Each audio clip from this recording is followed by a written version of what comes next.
Hi, and welcome back to the podcast. Today, Simon is joining me. Hello, my love. How are you? Good morning. I'm very well, thank you. Feeling a bit windswept and interesting after our beach walk this morning. It was very breezy. It was very nice. And Roxy the puppy did really well. She broke her leg about a month ago and she's recovering really well. And this was one of her first walks, wasn't it? She loved it. And other people love her too. We got interrupted quite frequently because she's so small and fuzzy. It's gorgeous. Yeah.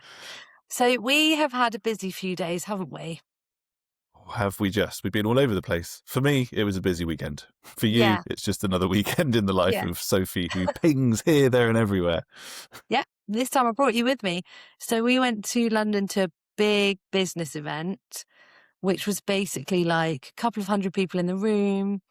It was 9 till 6 over 2 days, so it's quite intense. Lots and lots of speakers, workshops, presentations. It was quite a lot, wasn't it? It was. I wasn't sure what to expect. I've only been to property-related events before. We've been to a lot of property-related events. So it was nice meeting people that do weird and unusual businesses, things I never even knew existed. Like one lady who just is like, I just make sure that you dress and the way you dress helps your business, things like that. Very informative. It's one of those ones where you definitely know people are going to be selling stuff to you, but in and amongst that, there's lots of inspiration. You come away feeling invigorated and ready to do stuff.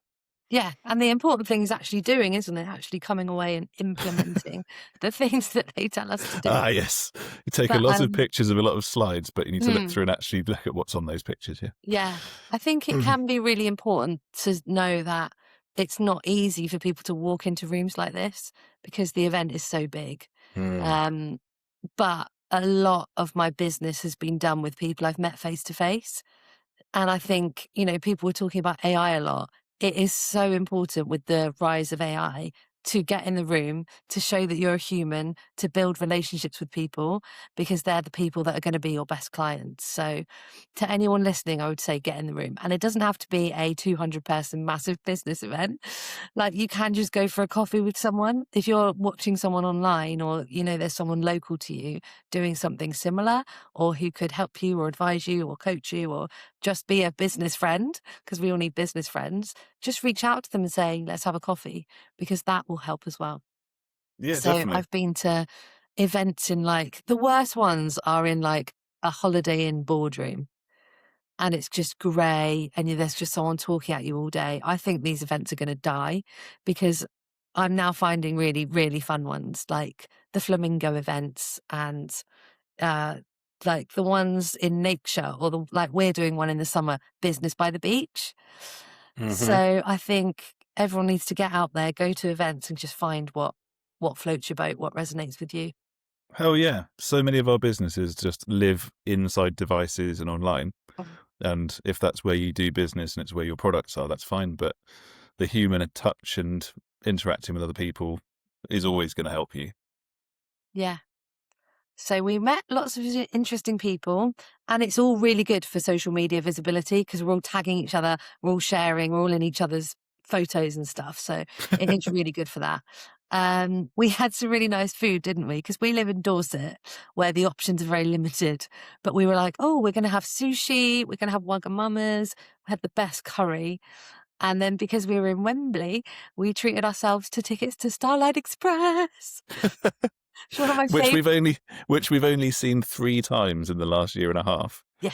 And we were sat next to a couple with their 2 girls, and I turned around and I said, have you been here before? And he went, yes, this is our 8th time since May. Epic. We come down from Leicester every month to see it. We know all the cast. We've had the tour. I was like, wow. I thought Sophie and I were fans, but here we are. Imagine that. I love it. So what were your main takeaways from that event? My main takeaways are that you are smashing it. You've got so many people. Every time we turned a corner, there was somebody going, Sophie, it's you. So yeah, in terms of just being able to be visible and get to know people, that's just one of the best things to do, to go to one of those events, because you're cutting through all of the strata. You're meeting people outside of your immediate bubble, and that's just brilliant. My other takeaway is that there's an awful lot of noise out there. there can be a lot of noise. So really focusing on what you want to do and trying to stick to your plan, Yeah. I think would be really hard if you were just starting out, because there's just Mm. someone saying, you need an AI tool. That's what's gonna save your business. Somebody Yeah. else going, no AI. You don't want to do that. You need to be in the room. So yeah, I think the other takeaway is just that it takes real effort to stay true to what you're doing and what your plan is, and just connecting with the things that come your way that further that rather than distract. Yeah, definitely. What I about think, you? we're gonna do more on YouTube, aren't we? Mm. So there's this amazing man who in 18 months got over 100,000 subscribers on YouTube, and he was telling us about it and what he did, and it He was actually sounded amazing. really fun. Yeah, Yeah. definitely. So Weirdly, my favorite guy was the email guy, because he yeah, was just this really enthusiastic American bloke who just kind yeah, of bounced around going, and if your emails get to 90 to 100 days old, get them out of there. They're only holding you back. I was yeah. scribbling down all of his notes. But that was a good learning. So with because we Yeah. all have to do email marketing, right? So if people are not even opening your emails after and they've been on your list for 3 months, he said just get rid of them, didn't he? Yeah, because they are Because actually they will counting affect against your your how data, you're yeah. received and dealt with other servers. Yeah. Yeah, he Really said interesting. if you put a number in your email subject line, like we hit 1 million revenue this year or 5 ways to do this, it increases the open rate by 20% or something like that. Mm-hmm. And then in your email subject line, don't put words like webinar, discover, because they're really sort of boring, generic. And he just came out with all these little golden nuggets, Loads. didn't he? What's the second most read part of an email? PS. PS. Yeah. Yeah, because some Yeah. people just whiz through, scan through, and they go, oh, PS. Oh, this will be interesting. Hmm. So yeah, loads of little nuggets. I loved it. Yeah. And Who? I'm glad you came along because you are the details person. I'm just like, I'll write 10 emails, I'll schedule them out, blah, blah, blah. But you're going to be like, right, what is the subject line? How do we get people to click through? What's our PS going to say? Does the unsubscribe link work? Yeah. Yeah. Yeah, because that's fine because you want people to unsubscribe who aren't interested as well. You just want to hone it down into Hmm. your real loyal readers, don't you? Who else was your favourite of the presenters? Um, Probably people I know. So I thought Matt did really well. Matt Hall's been on the podcast before. God, that He guy's brought got the some energy. energy. Yeah. He was on the Saturday after lunch shift where everyone was just The graveyard so shift. tired and they've been watching people for days and he came on with them. He had a microphone, but he also brought a megaphone on stage. Yeah. And he talked all about launching and memberships, which was really good. And actually, I could see your brain going, ooh, you got loads of ideas, didn't you? I'll tell you what, if I'd walked in there and I didn't have you to, if we weren't already working together, I'd come away a very poor person because I'd have signed up with him. I've Yeah. signed up with about 5 other people. Yeah. Yeah, it was great. Really good. Yeah. And then Lisa Johnson, who I'm working with at the moment, she did a really good talk on personal branding. That was really good as well, wasn't it? When somebody walks onto the stage and she says, yeah, so these 2 other speakers that were here, they were my clients. And they've been on the same stage and are also showing amazing businesses. You know that Yeah. that person's really getting results. Yeah, definitely. She knows what she's talking about. So yeah, I had a lovely time. Bit tired now. Bit tired, but it's good. You've got a nice restful week ahead. Yeah, I'm here for just today, and then I'm going on a retreat with my mastermind for 3 days. Even the dog's going to start going, who's this woman that keeps coming in the house? Yeah. But we've been talking about our business recently because we're launching our group membership again very, very soon. And part of the stuff we're talking about is how scalable the business is, right? We've in 4 years, our revenue has now hit over 1 million per year. We're doing 100K revenue months, and it sounds really That's exciting and mad, isn't it? sexy, and it is. But I just wanted to break it down because I think even talking about it, it seems weird and bizarre and unattainable.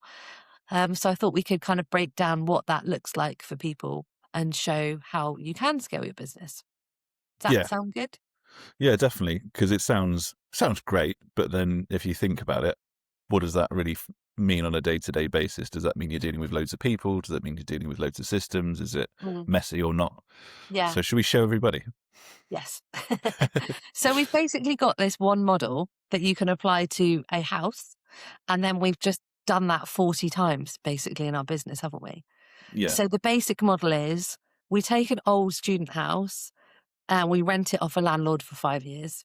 And they've generally been self-managing for a long time, and they're fed up with the phone calls and the void periods and the cleaners, the gardeners, the maintenance, everything. So they're like, yeah, here are the keys, take it for 5 years, pay me rent every month. And that is the ideal investment, isn't it? Just something that pays you every month. 100%. So that's our revenue. So when we took on houses a few years ago, the average rent was about £520 to £580 a month in Southampton. Now that the average is about 600, 620, depending on the size of the room. So in a 5-bedroom house, you're then making £3,000, right? Revenue. Does that make sense? Mhm. And then you've got your costs. So your costs are the rent to the landlord, the bills, the cleaning, the gardening, the maintenance, the voids, and everything else. So before we even take on a property, first we've done market research to make sure there will be demand, because that's what everyone's really scared of when they first start out. They're like, Yeah. what if I get a house and then no one comes?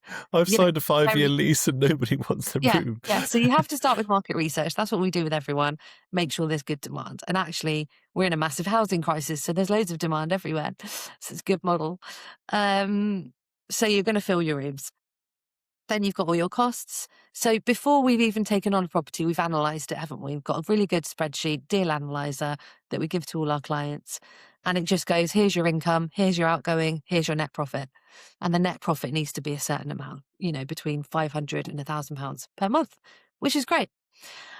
So each property is giving us between £500 and £1,000 a month. And we've kind of tied that up with all the property's expenses. But then as a business, we've got running expenses too, haven't we? So we've got staffing expenses.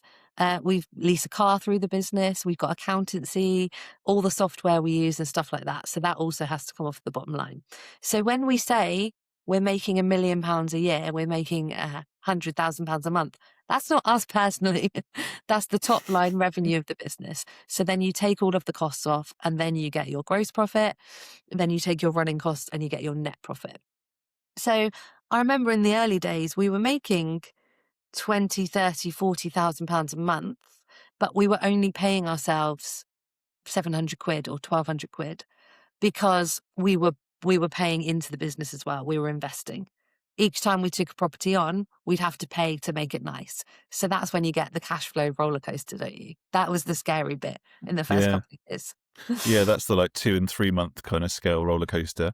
And then as we were scaling, there was the bigger roller coaster, which was staffing, because at some point it became just on a day-to-day living basis, we needed another pair of hands to do viewings and things and take the load off you so you could focus on working on the business. And that's when we took on our first staff member, and that came with a cash flow dip of its own, because then all of a sudden there's another person that's taking a salary out of the business. So then you kind of take 2 steps forward and 1 step back a little bit in the beginning. And now you get to a point where things just kind of are nicely ticking over. Yeah. Which is why very nice. 2026 is going to be the year of rest for us. We're just going to let things run and just enjoy it, because We've last been on year this was roller mad. coaster a long time. So business has grown, you take on a property, you spend money, dip. Then it grows again, and then you invest again, dip. And then it just keeps going. So this year we've got 40 properties. We're not going to take on any new ones unless they're beautiful, already cash flowing. I'd like to see someone in the comments how many months before Sophie posts I've signed another property post. Yeah. Might happen, You can't resist I can't resist a good deal. I Can't cannot. resist a good I love deal. it. I love it so much. But yeah, I wanted to talk a bit about our systems. So from marketing, so I don't actually do marketing anymore because people now come to us, which is amazing. But we used to send letters, call agents, and speak to landlords. That can all be systemized with a VA. So the VA can be out there doing the research, sending the letters, done. So then you're just there for the deal making, which is the very exciting bit. Then doing a refurb. So we have had multiple refurbs going on before. That's more about the project management, isn't it? And you're really good at making a spreadsheet, getting the chart, seeing who you need in each property, which jobs we doing, what the budget is. So that can be systemized. So you're just overviewing it. Then it's marketing the rooms. We've now got a team. And I'd say that is one of the most time heavy parts of the business, because when a tenant leaves, you need to advertise the room and then go and do the viewings. And you want to be doing multiple viewings, really, because you want the best tenant. You don't just want to stick anyone in there. So actually, our lettings manager was the first person we recruited. As you said, as soon as we could afford them, we took them on part-time. And now that's all done for us. Then it's moving the tenant in, which they do. And then it's ongoing management. And the ongoing management could be horrendous. I know people with multiple WhatsApp groups, with multiple tenants. They're going off all times of the day and night. And it's just a How do you complete... keep track? How do you keep track of something? Hard to keep track, and it's an invasion to your life. Yeah. You imagine having a WhatsApp chat which has to handle everyone talking about the bins and who hasn't taken the bins out, and then somebody reports a maintenance issue that's really important. Unless you catch it in that moment, it's going to disappear up into the ether, isn't it? Yeah. I can't imagine it. I was actually advised, I remember doing some a training course in the early days of the business. And it was somebody who was, I've been a landlord in the UK for like 40 years. I've done this all my life and this is all I know. And her advice was, yep, it's really easy. Just set up a WhatsApp group for every house. And I was sat there knowing that we'd already have this amazing CRM that we use that separates everything out. I was just sat there going, that is bonkers. That would drive me up the wall. Yeah. So that's one option. One option is WhatsApp groups that could be going off whenever, you're out for dinner, you're with your kids, and it's just all in your phone, in your face. Or we use a property management software called Coho. There are others available, but we think it's really, really good. And everything is on there, the property compliance stuff. So that is systemized because it just tells you when it's about to expire and you get it done. All the tenant onboarding stuff is on there, tenant messaging and maintenance requests. So yes, we've got the Coho app on our phone, but we can choose when to look at it. We can have our boundaries and our personal life, which is really important to me, and our whole team are on it. So someone will be responding to those tenants. And it is so much better, isn't it? Yeah, definitely. I mean, it's not to undersell that we're always attentive and we have to be on call 24/7. A member of the team has to get back to and be there and available in case things go wrong. But having it so that it's not all over the place all the time and organised is just, it takes a massive load off. Yeah, and it's very, very user friendly. Like anyone can just get on it and use it. Yeah. It's even got a little supplier app as well. So if you've got a handyman, you can just assign a maintenance job to that handyman's phone number and they get a text and it goes through and they can upload pictures. So it even reaches out to your subcontractors and helps get them organised and systemised as well. Yeah, it's really good. And then it comes to the finances. So we now have a lot of money coming in and going out. Like there are a lot of moving parts in this business. If you think one property, you've got multiple tenants that you have to collect rent for, then you have to pay the landlord. Then you've got cleaners, gardeners, several sets of bills for each property. That can all be systemized. So all the bills are on direct debits and we keep really close track of them. We've got a really good spreadsheet for them. But then in terms of rent reconciliation, so we've now got over 200 tenants paying us every single month, which is where the sort of 100 grand comes in. So that money starts coming in maybe from the 20th when people start getting paid and is due by the 1st of the month. We then start chasing people from the 2nd of the month. So imagine firstly, this would be the bad way of doing it. The money comes into your bank account. You're trying to find every tenant and tick them off. Then you're trying to create invoices every single month for 200 tenants. Then you're trying to reconcile them somehow and present this to your accountant and figure out who has paid, who hasn't paid, and which month is which. So our property management software has a rent collection bit where we say what the rent is, we set it up, the tenant pays every month. That's connected to open banking. So that's all automated. We just go tick, tick, tick, tick, tick. That then exports into Xero, our accounting software, which creates all the invoices. And that then gets reconciled by our bookkeeper. How amazing is that? It is amazing. Like because that not would everybody. take me probably 2 or 3 days to do manually, but because we've got systems and a team, it takes maybe an hour or so. Yeah, and that's even giving an example of like a perfect world scenario, which it isn't, because you've Mm. got Jeff who's paid, he took on his tenancy in November and paid 6 months in advance. And you've got so and so who says, "Oh, well, I'm having a bit of a hard time. You know, I've lost my job and I need to pay you on the 5th or something like that." So keeping track of things like that in the tenancy part of the Yeah. CRM is really helpful. Yeah, we can do all that.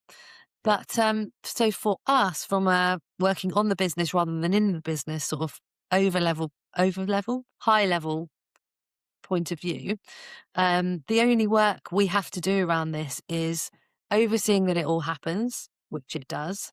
And then if anyone doesn't pay their rent, my team will send those people an amount to me. The team will chase them. And if we're having real problems, that's when I'll go and speak to them. And we could either make it really unpleasant and say, this is leading to eviction, or literally just sit down with them and say, what's happening? What can we help with? Do you need a payment plan? Let's figure this out together. And that's what we always have done. And actually, we've never had to evict someone because of rent. We've always just sorted it out with them because shit can happen. Like to any of us at any point, we're only a few paychecks away from homelessness at any point. And life happens, doesn't it? So it's much Yeah, better to just sit down with someone and say, right, okay, you've lost your job. Let's speak to Universal Credit. What else can we do? Have you got anyone to support you around you? Because if we kick them out, where are they going to go? yeah, yeah, 100%. So yeah, it's really systemized and automated. And it just meant that once we had those systems in place, adding new properties every month or two, they just slotted into our systems, didn't they? And the Yeah, only thing we had to think about actually was we need another team member. Last year we took on another full-time um, kind of lettings and property person because, yeah, they needed help with the day-to-day viewings, didn't they? yeah. Yeah, and it was just another time where we had to look at the cash flow and work out if we could afford it, because we knew, that we talk about, it might sound a little bit daunting what we've been saying about how it's up and down and it's a roller coaster. It can sound like it's out of control, but it's not. It's kind of, you're always building. You're always, whenever you take on a new person or take on a new property, yeah, there's a dip, but you're always in an upwards trajectory, and you're always investing in a business that's going to run better Mm. in the following months and years. So Yeah, yeah, I've it's just spoken about about this a timing. lot. Yeah, it's the cash flow roller coaster. Every business has it in the first year, and it's because you're making money, but then you have to spend money to make money. You have Mm. to put something in. For us, it's refurbing a property. For someone else, it might be investing in a course or a coach or money for marketing, Facebook ads. Like we're all spending money to make money. Yeah, And actually, what really helped me was number one, talking to other people and saying, oh my God, I feel like I'm failing. And every single one of them said, this is normal. It's totally normal. It happens to everyone. It has literally happened to every business owner I know. yeah, Um, Someone said to me, right, when you're feeling like that, make more sales. Just get more money in. Just go hell for leather and sell something. And that's what I've always done. Whenever I've felt the pinch, I've been like, right, I need new business, more business, let's go. Stick the yeah, marketing engine back on, do everything you can to bring cash in because that will give you, immediate comfort. And someone else gave me a cash flow sheet. So I now use it as a weekly cash flow sheet. And I've got a template. If anyone wants it, just email me. I'll give it to you. And that literally helped me sleep at night after they gave it to me yeah, because of our business model, which is make money, spend money, make money, spend money. This helps you forecast it on a weekly basis. And so if we did have a property that needed a big refurb, I could plug in, 2 grand, 5 grand, 10 grand, and it will tell me, yes, you can do it, or no, you're going to go into the red. Do you know what? I think I know the exact time when you started using this cash flow Mm. spreadsheet, because it was the time when the idea of the process of us planning a refurb went from you saying, how much do you think it'll cost? And me going, 4.5 grand. Shall we do it? And you went, yeah. And then afterwards, when you started really planning the cash flow, you were going, we can do it, but you can have 3 grand. Yes, yes, It yeah. was that kind of clarity, granular clarity, going, we are at this point in the month, or at this point in the quarter.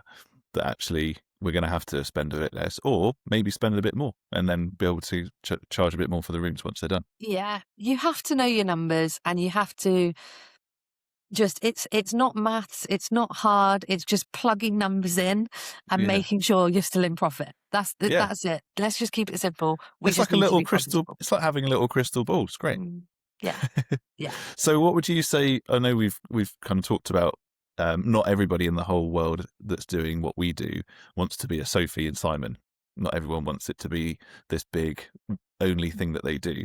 So do you think that using the systems that we've used and trying to be a bit more systemized could work for someone that just wants to have maybe 2 or 3 or 4 properties on the side, just bringing in a little bit of cash? Yeah. Everyone I work with, we get the systems in place from day one, because you don't want to start a WhatsApp group or not using a CRM and having loads of spreadsheets, because it's messy. It might be okay for 1 or 2 properties, but let's just start as we mean to go on. Let's just keep it nice and simple and straightforward and systemized, whether you end up with 3 properties or 30 properties. Let's just do best practice all the time. Yeah, because a lot of these things like Coho, it's a pay-as-you-go kind of thing, isn't it? You pay per unit, Yeah. so per rented room. So it just scales with your thing. It's not like a big commitment that's unbearable for a small business. Yeah. Yeah. So I hope that's been helpful for everyone. Is there anything you want to add about systems or scaling? Not really. I think one of the things that I found this year, and I know just to go back to the should you use AI, shouldn't you use AI, I've started using AI, but only for real time saving efforts. So one of the things that we do is every 6 months we'll do inspections, go and look in all the rooms in all the houses. And in year 1 and 2, that would be me and a clipboard and a bit of paper, and I'd write everything down on a bit of paper. Oh, that's got a bit of a crack in the ceiling in the living room, write that down. Then I'd go home and then I'd put all that into a spreadsheet. So I'd be transcribing it manually into a spreadsheet. Then from the spreadsheet, I take my maintenance budget spreadsheets and I take my pictures out of my phone and I put it into a Word document, and that would be a report, and that would take 2 hours, 3 hours. Yeah. Now we've got 40 hours. Is just not practical. So I went on, asked my friend on my phone how to do it better, and within half a day I had a JavaScript bit of code and everything just automated nicely. So it takes like 20 minutes. Really? So yeah, really, like I even built a little app that I go around and do the inspections, take pictures, and it just automatically. I don't know. I don't actually know what I've done. I just did what it told me. So that is really good. So systems aren't just the things that you buy from other people. Now we're in a place with AI that you can build your own. They might be a bit clunky, and they might just only work for you. But finding little ways to save yourself time and keeping an eye on what your hourly rate is I think a really helpful thing to do as well. Yeah, that is a really good point. Do you think I can monetize it? Can I sell it to other people? Yeah, we'll build the app and we'll sell it. Yeah, good. But we'll give it for free to anyone in our membership. All right then. Little bonus. Do you remember? I've just remembered something. Oh, we're into memory corner now. We keep talking about having 40 properties, which is great. I remember when we had about 10, and when I started the business, I was like, 30 properties. That would be epic. That would be such a cool business. And I remember saying to you, when we hit 30, we're going to go to Disneyland. Oh, yeah. Do you remember that? I do, yeah. And then we're going to somehow, take the kids to Disney World, yeah. Last year, we went from 27 to 40, didn't we, or something? So we've missed the magical fairy tale threshold. Yeah. So that's what we're going to do. There we go. We're going to Disneyland. Now I know what we're doing the rest of the morning. We're booking things. But I think it's so important to look back at what you've done and to celebrate the wins, because we don't really do that anymore, do we? No, and actually we've got a really visual marker for that, because we developed a habit of, when we had a little milestone in the business, come home, get a bottle of fizz open, have a drink, and then write on the bottom of the cork what the occasion was, and then keep it. And we've got a Tupperware. Unfortunately, it's not very attractive. We should make something of it. We need like a big jar to put. We need a fishbowl, and we've got a big box of these, and it's like first first deal signed, First first house house, fully first tenant. tenanted, first 10 tenants, then it got to 10 houses. And the number of corps, I mean, not that we're not drinking less fizz, but the celebration, the actual act of putting it in there is kind of tailed off because we've just gone, oh, it's another 10 houses. But we should do that more. We should definitely keep track of the successes more. Yeah, and go to Disneyland. And go to Disneyland. Good. Well, thank you for joining me on the podcast. Pleasure as always. Shall see you in a minute for a cup of tea. Thanks, everybody. Hope you have a great good week, everyone. Bye. Bye.